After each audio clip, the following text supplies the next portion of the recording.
One of my favorite things about Tears of the Kingdom is the fact that you can use Zonai devices to literally fly. And since Tears of the Kingdom's map is so huge, it begs the question, can you fly across the entire map without touching the ground? Alright, so the route is going to be from Eventide Island all the way to the Hebrew region. Now the difficult part is going to be deciding what vehicle I should use, because in case you didn't realize, fans despawn within 30 minutes, which means I have a 30-minute window to make it across, which means I need to be fast. So that's why I decided to start with the hover bike. I like the hover bike for this because it doesn't use much power and it gives you a lot of speed. Another nice feature is the fact that you can put 2 batteries on it and you won't lose practically any mobility. Big batteries have a lot of energy storage, and since I'm only using 2 fans, they should last a pretty long time. If I made a bigger vehicle with more fans, I could put more big batteries on top of it, but it might make them last a little bit less longer and make the vehicle slower overall. So, with the vehicle in mind, I set out for Eventide Island. There weren't many shrines nearby, so I decided to just glide there.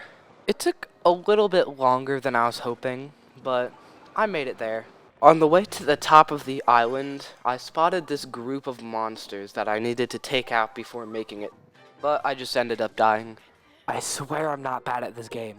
Eventually though, I made it to the top and made my vehicle and got on my way. I almost forgot to put on my Zonai armor, which could have been bad in the long run, but I don't know if they actually affect big batteries or not. Let me know in the comments. The first leg of the trip was pretty easy. There wasn't really any problems, and all of the batteries remained intact. I had made it to the mainland when my first problem hit, a storm.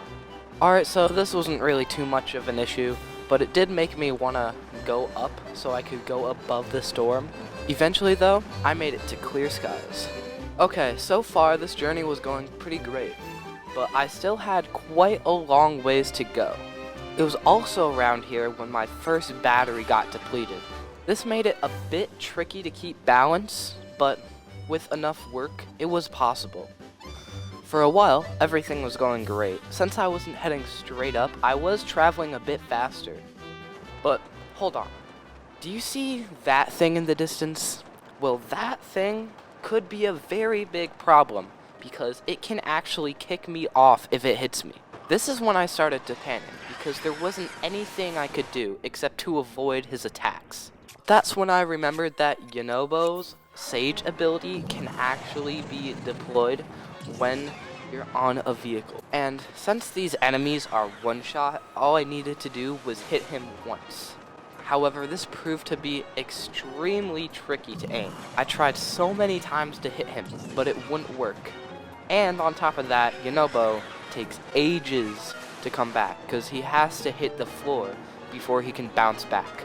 Thankfully, eventually he went away on his own, which meant that it was all clear skies. Just have to hope another one doesn't show up. It was around this time that I actually passed the Great Sky Island, and I was actually getting pretty close to being halfway there. However, this was the end for my final battery, which meant I was on my batteries alone. I did have a few Zonai charges, however, I just wasn't too sure how far those would get me. It was at this time when I realized just how insanely massive this world is. This is because I thought the Gerudo Desert was actually outside of the map this whole time, until I remembered it was actually a part of the map. But I continued on. Okay, so far I've made it 3/4 of the way there. My energy had actually been holding up for quite a while. However, I encountered one more problem. The climate. Usually when it gets cold, I just put on winter clothes. However, if I do that now, I will use up more energy than I need to. So I was frantically looking for food to keep me warm when I realized I just have like 40 bajillion hearts. It doesn't even really matter. I was now in the Hebrew region, and I spotted the wind temple, I forget what it's called. And from this angle, it looked so cool. It's crazy just how big this entire thing is. I also spotted a new sky island that I've never seen before. Probably will have to check that out later. This is when I started going down in order to make me go faster, because I was getting very close to being out of battery. I was so close to making it there. I just needed to hold on for a little bit longer. I started doing the trick where you get off and on your vehicle, so that way I could save energy and go down faster.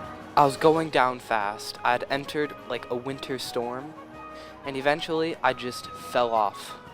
But after a little bit of falling, I had made it. I had just crossed the entire map without touching the ground, without using any Zonai charges. And I did it on my first try. I was kind of surprised on just how easy that was. With that, my mission has been complete. All there is that's left to do now is the outro to this video. Thank you guys so much for watching this video. If you liked the video, there is a button for that. And you can also subscribe for more content like this if you want. And I have an idea for next video. Let me know if you guys want me to try to go around the perimeter of the entire map, which would be a big challenge because it definitely takes longer than 30 minutes to do that. And enjoy the rest of your day, I guess.